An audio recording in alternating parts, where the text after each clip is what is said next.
আধা ঘন্টা আলোচনার পরে তারপরে বলতেছে আমি তারপরে সালাম বলতেছি, কিন্তু এটা কিন্তু আদবের খেলাপ। এইটা কথা বলার যে একটা সৌন্দর্য, সেই খেলাপকে সে উপেক্ষা করছে। কথা বলার শুরুতেই সালাম দিতে হয়। রাসূল সাল্লাল্লাহু আলাইহি ওয়াসাল্লাম বলছে, তুমি যদি কারোর সাথে কথা বলো, কথা বলার পূর্বে তোমাকে কি করতে হবে? সালাম প্রদান করতে হবে। তারপরে হামদ সানা, আল্লাহর প্রশংসা, রাসূল সাল্লাল্লাহু আলাইহি ওয়াসাল্লামের উপরে দরুদ পেশ করে তারপরে আলোচনা করতে হয়। এটা হলো আলোচনার সৌন্দর্য। তো কথা বলার আদব, কথা বলার পূর্বে যে সালাম দিতে হয়, এই বিষয়ে সূরা নূরের 61 নম্বর আয়াত আপনারা দেখবেন, মিলিয়ে দেখবেন। তারপরে বলতেছে 1 নম্বর, তারপরে 2 নম্বর হলো সতর্কতার সাথে কথা বলতে হবে। আমি যতটুকুন কথা বলি, যতটুকুন আলোচনা করি, সেই আলোচনা হতে হবে অনেক জ্ঞান গর্ভ, সতর্কতামূলক। মানে এই মাইক্রোফোন পেয়ে এনিহাও কোনো কথা বলা যাবে না। কেননা আমার ডানে এবং বামে 2 কাঁধে ফেরেশতা নিযুক্ত করা আছে। কিরামান কাতিবিনা ইয়ালামুনা মা তাফআলুন। আমার 2 কাঁধে ডানে এবং বামে কি নিযুক্ত করা আছে? ফেরেশতা। ফেরেশতাদের নাম হলো কিরামান কাতিবিন। আপনি যেমন কথা বলেন, আপনি ভালো কথা বললে সেটা কি রেকর্ড করা হচ্ছে, খারাপ কথা বললে সেটাও কি রেকর্ড করা হচ্ছে। আল্লাহ সুবহানাহু ওয়া তাআলা বলেন, ফামাই ইয়ামাল মিসকালা জাররাতিন খায়রান ইয়ারা ওয়া মাই ইয়ামাল মিসকালা জাররাতিন শাররান ইয়ারা। অতঃপর বিন্দু পরিমাণ বদ আমল করলে তাও কাল কিয়ামতের ময়দানে দেখানো হবে। অতঃপর বিন্দু পরিমাণ ভালো আমল করলেও তাও কাল কিয়ামতের ময়দানে দেখানো হবে। তো এই জন্য আমি যতটুকুন কথা বলি না কেন, সেই কথাগুলো সতর্কতার সাথে কথা বলতে হবে।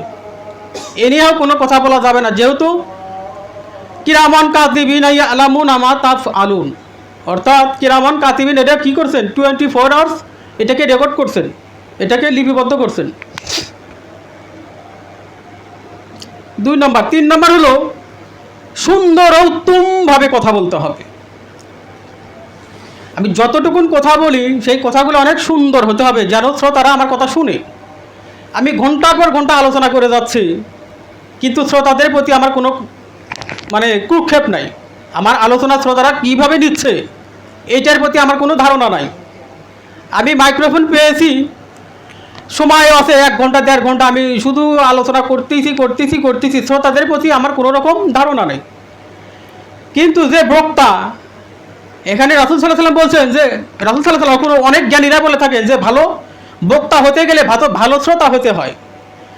যে ব্যক্তি ভালো শ্রোতা হয় সেই একসময় বক্তা হতে পারে। এখন এই যে সময় দিয়েছেন আমাকে, 10 মিনিট 15 মিনিট আমাকে সময় দিয়েছেন, সময়টা অনেক গুরুত্বপূর্ণ। সময়টা অনেক গুরুত্বপূর্ণ। প্রত্যেকটা মানুষের কাছেই সময়ের দাম আছে, প্রত্যেকটা সময়ের হিসাব দিতে হবে। তো 15 মিনিট আমাকে সময় বেঁধে দেওয়া হয়েছে। এখন এই 15 মিনিট আমি যদি কিচ্ছা এবং কাহিনী বলে শেষ করে দিই, তাহলে আমি কী করলাম না? সময়ের গুরুত্বই বুঝলাম না। আমাকে যে সময় দিয়েছেন আল্লাহ সুবহানাহু ওয়া তাআলা, প্রত্যেকটা মানুষের সময়ের হিসাব নেবেন। আপনাকে যে সময়টুকু দিয়ে আল্লাহ সুবহানাহু ওয়া তাআলা আমাকে প্রেরণ করেছেন, এই সময়ের হিসাব কাল কিয়ামতের মধ্যে আল্লাহকে দিতে হবে। তো এই জন্যই প্রত্যেকটা মানুষেরই উচিত তার সময়কে গুরুত্ব দেওয়া, সময়ের বিষয়কে ওয়াকিবহাল থাকা। তো 3 নম্বর বলতেছিলাম যে উত্তমভাবে কথা বলতে হবে। আল্লাহ সুবহানাহু ওয়া তাআলা পবিত্র কোরআনুল কারিমে বলতেছেন, ওমান আহসানু কাওলা মিম্মান দাআ ইলাল্লাহি ওয়া আমিলা সলিহান ওয়া ক্বালা ইন্নানি মিনাল মুসলিমিন। আর সেই ব্যক্তির কথার চেয়ে উত্তম কথা কার হতে পারে? যে আল্লাহর দিকে ডাকে, নেক আমল করে এবং বলে আমি মুসলিম এবং মুসলিমদের অন্তর্ভুক্ত। সূরা হামিম সাজদা 33 নম্বর আয়াত। অনেকে ফুটসিলিয়ার নামেও জানে, ফুলসিয়া। 3 নম্বর গেল। 4 নম্বর হলো অনর্থক বাজে কথা পরিহার করতে হবে। আমাদের সমাজে অসংখ্য বক্তাদেরকে দেখা যায়, ওনাকে 30,000 40,000 50,000 টাকা দিয়ে ভাড়া করে নিয়ে আসা হয়েছে। ভাড়াই বলবো, ওনাকে 30,000 40,000 টাকা দিয়ে ওনাকে ওয়াজ করার জন্য নিয়ে আসা হয়েছে। তার খাবারের মেনু শুনলে আপনি মাথা নষ্ট হয়ে যাবে। 50,000 টাকা দিয়ে বক্তাকে নিয়ে আসা হলো, ওনাকে টেবিলে দেওয়া পেট পূর্তি করে খাবার দেওয়া হলো, বাহারি বাহারি খাবার অনেক সমাহার করা হলো। কিন্তু উনি যখন স্টেজে উঠলেন, ওঠার পরে ঘন্টার পর ঘন্টা উনি শুধু আজে বাজে কথাই বলে যাচ্ছেন। উনি বলতেছে যে আজকে আমি আসার সময় গাড়ির মধ্যে আসলাম, আসার পরে অমুক জায়গায় এটা দেখলাম, ওইটা দেখলাম, এই হলো সেই হলো, পত্রিকাতে এটা হলো সেটা হলো, মানে বাজে কথা। ওনাকে 50,000 টাকা দিতে ভাড়া করে নিয়ে আসা হলো, উনি তো টাকার হক আদায় করলেনই না। আর এই তথাকথিত কিছু নামধারী মুসলিম তারা কি করলেন, 50,000 60,000 টাকা দিয়ে ওই ছাগলকে নিয়ে এলো, ছাগলের 3 নম্বর বাচ্চাটাকে নিয়ে এসে যখন স্টেজে দেওয়া হলো, উনি আর কি আলোচনা করবেন? ওনার ঠাকুমা ঝুলির মধ্যে যা আছে উনি তো তাই বলবেন নাকি? কিন্তু আপনি বক্তা দিতে ভুল করেছেন, ব্যর্থটা আপনার আমার। এই জন্য এই অনর্থক বাজে কথা আমাদেরকে পরিহার করতে হবে। আর অনর্থক বাজে কথা যতক্ষণ পর্যন্ত আমরা পরিহার না করতে পারবো, ততক্ষণ পর্যন্ত আমরা তাকওয়াবান হতে পারবো না, আমরা মুত্তাকি হতে পারবো না। আমরা জানি কথা হলো 3 প্রকার: কথার কথা, বাজে কথা, কাজের কথা। কথার কথা আর বাজে কথা এই দুটাকে ডিলিট করতে হবে। 24 আওয়ার্স আপনি যতটুকুন কথা বলবেন, কাজের কথা বলতে হবে। কেননা আমি পূর্বেই কথা বলেছিলাম যে আপনার ডানে এবং বামে ফেরেশতা নিযুক্ত করা আছে, কিরামান কাতিবিনা ইয়ালামুনা মা তাফআলুন।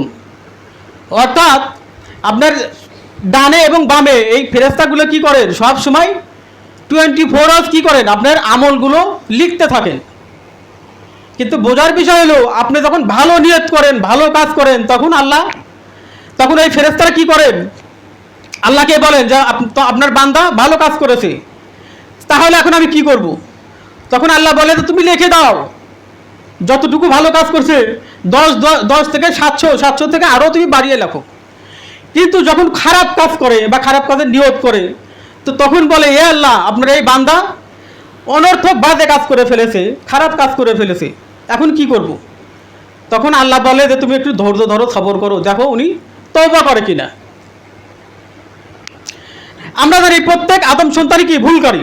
আল্লাহ সুবহানাহু ওয়া তাআলা বলতেছেন যে উত্তম ব্যক্তি হলো ওই ব্যক্তি যে ব্যক্তি ভুল করার পরে কি করে, তওবা করে। আমরা কিন্তু ভুল করতেই পারি। মানুষ শব্দের আবিধানিক অর্থ হলো ভুলে যাওয়া। মানুষ ভুলে যাবে, এটাই স্বাভাবিক। মানুষ ভুল করবে এটাই স্বাভাবিক। কিন্তু ভুল করার পরই কি করতে হবে, তওবা করতে হবে। আর তাওবাতুন নসিহা, আপনি কি করবেন, ভুল করার সাথে সাথে তওবা করলে আল্লাহ বলতেছে ওই ব্যক্তি সর্বোত্তম বা ওই ব্যক্তি সবচেয়ে উত্তম যে ব্যক্তি ভুল করার পরে কি করে, তওবা করে। তাহলে বুঝলাম যে বাজে কথা এটা কি করতে হবে, ডিলিট করতে হবে। সূরা মুমিনুন 3 নম্বর আয়াত। 5 নম্বর হলো মানে কণ্ঠস্বর নিচে করে কথা বলতে হবে। আরেকজন মানুষের সাথে কথা বলতে হলে তার সব সময় ধারণা রাখতে হবে যে আমার এই কথাতে সে যেন কষ্ট না পায়। এবং দাওয়াতি কাজের একটা সিস্টেম হলো, আমরা দাওয়াতের আলোচনা করতে করতে করতে করতে একদম কি করে ফেলেছি, মুখে মুখে ফেতা করে ফেলাইছি। কিন্তু দাওয়াতি কাজের সিস্টেমটা আগে আমাদেরকে বুঝতে হবে। আমি একজন মানুষের সামনে দাওয়াত দিতে গেছি, তার প্রেক্ষাপট বুঝতে হবে, তার সময়সীমা বুঝতে হবে, তার মুভমেন্টটাকে বুঝতে হবে। অর্থাৎ আপনাকে ডাক্তারের ভূমিকায় অভিনয় করতে হবে। মনে করতে হবে আপনি ডাক্তার, উনি হলো একজন পেশেন্ট। একজন ডাক্তার যদি পেশেন্ট সামনে যে বলে আরে তুমি এটা কী করছো, তুমি তো শেষ হয়ে গেছো, তুমি তো মারাই যাবা, এইভাবে যদি বলে, তাহলে ডাক্তার ওই রুগী কী করবে, 5 দিন পরে মারা যাবে, সেই রুগী সঙ্গে সঙ্গে মারা যাবে। কিন্তু ওই ডাক্তারের যেমন ভূমিকা থাকে, খুব সুন্দরভাবে, খুব গোছালোভাবে তাকে সান্ত্বনা স্বরূপভাবে তাকে সান্ত্বনা দিতে পারে। বিশেষ করে যারা বড় বড় ডাক্তার, এদের আচরণ হবে অনেক সুমধুর, অনেক শ্রুতিমধুর। তেমনি যারা দাওয়াত দিতে যাব, তাহলে আমাদেরকে কি করতে হবে, ডাক্তারের মতো অভিনয় করতে হবে। মনে করতে হবে আমি একজন ডাক্তার, উনি একজন পেশেন্ট, ওনার সঙ্গে ওইভাবেই দাওয়াত দিতে হবে যাতে সে কী করে সান্ত্বনা পায়। কিন্তু আমাদের হলো উল্টাটা। আমরা যারা দাওয়াত দেয়, আমাদের দাওয়াতির কাজ সিস্টেমটা হলো উল্টা। আমরা যদি দেখি একজন ব্যক্তি সালাত আদায় করতেছে, ওই ব্যক্তিকে কি করি, আমরা আরও মরিয়া পড়ি ওদেরকে আরও সালাতে বিষয়টাকে বোঝানোর জন্য। কিন্তু যে ব্যক্তি সালাতে আদায় করে না ওই ব্যক্তির কাছে কিন্তু আমরা তাই না, আমরা মনে করছি আর ও তো গেছেই গা, ও তো চলে গেছে, ওর পিছনে আর আমার সময় নষ্ট করার দরকার নেই। কিন্তু উচিত হলে ওই ব্যক্তির পিছনেই আপনাকে সময় নষ্ট করতে হবে, ওই ব্যক্তির পিছনেই কী করতে হবে, ওনাকে সময় ব্যয় করতে হবে, ওনাকে বেশি বেশি ওই লোকে বেশি বেশি সালাম প্রদান করতে হবে, ওর সাথে কুশল বার্তা মানে খুব সুন্দর আচরণ করতে হবে। ওকে প্রয়োজনে আপনি কি একটু খানা পিনা করাইলেন বা চা নাস্তা করাইলেন বা সম্ভব হলে কিছু হাতিয়ে দিলেন, তাহলে সেই ক্ষেত্রে কি হবে, আপনার দাওয়াতি কাজ কী করতে হবে, অনেক সহজ হয়ে যাবে। তো আমাদের ভিতরে আরেকটা বিষয় দেখা যাচ্ছে, একজন ব্যক্তি ধরেন সুফিবাদী আকীদা অলরেডি গ্রহণ করেছেন, কিন্তু আমরা ওকে দেখলে এমনভাবে নাক ছিটকায় যে আর ও তো জাহান্নামের বারান্দা অলরেডি চলে গেছে, ওকে আর ফেরানো যাবে না। কিন্তু নিয়ম হলো ওই ব্যক্তিকেই আপনাকে ফরজ করে দিয়েছে ওই ব্যক্তিকে সুন্দরভাবে দাওয়াত দেওয়ার জন্য। কারণ কেননা ওই ব্যক্তি কাল কিয়ামতের মধ্যে আমাকে জান্নাতে যেতে দেবে না, আপনাকে টেনে ধরবে, বলবে যে ওই ব্যক্তি আমাকে দেখেছেন, আমাকে চিনেছেন, কিন্তু আমাকে সঠিক দাওয়াত দিতে পারে নাই। কেননা ওই ব্যক্তি যদি আমাকে সঠিক দাওয়াত দিত তাহলে আমি হয়তো এই ভ্রান্ত পথ থেকে ফিরিয়ে আসতে পারতাম। তাহলে আমরা বুঝলাম যে ব্যক্তি অলরেডি পথভ্রষ্ট হয়ে গেছে, তাহলে সেই ব্যক্তির পিছনে কি আমাদেরকে শ্রম বেশি বেশি প্রদান করতে হবে। দাওয়াতি কাজের এটা হলো সিস্টেম। তো বলতেছিলাম কণ্ঠস্বর নিচু করে কথা বলা, সূরা হুজরাতের 2 থেকে 3 নম্বর আয়াত পড়ে দেখবেন। তারপরে 6 নম্বর হলো মানে বুদ্ধি খাটিয়ে খাটিয়ে কথা বলা। মানে কি, আমি মাইক্রোফোন পেয়েছি, আমাকে সময় দিয়েছেন, এখন এই সময়ের ভিতরে আমি শুধু মনে করতেছি আমাকে যখন মাইক্রোফোন দিয়েছেন তাহলে আমি 15 মিনিট কীভাবে আমি পার করে দেব। মানে 15 মিনিট এনিহাও কিছু কথা বললেই হলো। আমার আলোচনা করতেছি দাওয়াত সম্পর্কের, কিন্তু এই আলোচনার ভিতরে শিরিক বেদাত, মানে কি শিরিক বেদাত দাওয়াত মানে অনেকগুলো মানে প্রেক্ষাপট নিয়ে একটু হজা বড়লা করে ফেলাইছি। আমি আলোচনার শেষে আমি আর মিলাইতেই পারতেছি না। ওনার ধারণা হলো আমাকে 15 মিনিট ক্যাপচার করতে হবে, কিন্তু মূলত হলো আপনি 15 মিনিটও বুঝি না, 10 মিনিটও বুঝি না, আপনি যতটুকুন কথা বলবেন সেই কথাগুলো সারমর্ম হতে হবে। কারণ আমি পূর্বেই বলে দিয়েছি প্রত্যেকটা সময়ের হিসাব নেবেন আল্লাহ।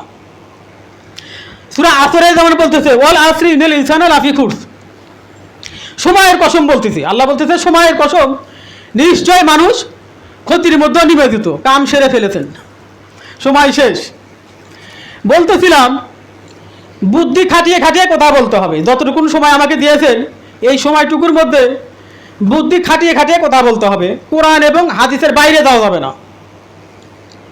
যতটুকুন কথা বলবো কোরআন এবং সহিহ হাদিসের বাইরে গেলে শ্রোতারা আর কি করবে না, ওখানে বসে থাকবে না। দেখবেন যে শ্রোতাদের মধ্যে অনেক সময় নাক ছিটকানি শুরু হয়ে গেছে, সরাসরি আপনাকে বলতে পারতেছে না, কিন্তু আপনি যদি সত্যিকারের যদি আলোচক হন তাহলে আপনি দেখবেন যে আপনার আলোচনা জনগণ আর চাচ্ছে না, জনগণ আপনাকে আর খাচ্ছে না।